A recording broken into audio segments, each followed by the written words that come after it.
নমস্কার, @joys cooking চ্যানেলে সকলকে স্বাগত।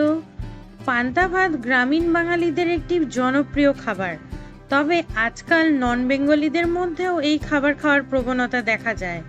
যাই হোক, আজ বানাবো পান্তা ভাতের সাথে উপযোগী কাঁঠালের বীজ বাটা।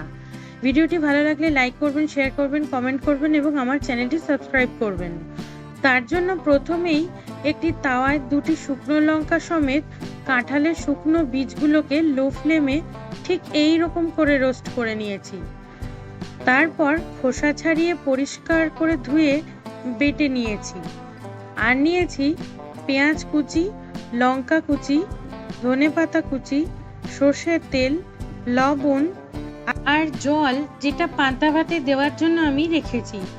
এরপর একটি পাত্রে বীজ বাটার সাথে একে একে লবণ, শুকনো লঙ্কা, কাঁচা লঙ্কা, পেঁয়াজ কুচি, ধনেপাতা কুচি, সর্ষের তেল দিয়ে ভালো করে মেখে নিয়েছি।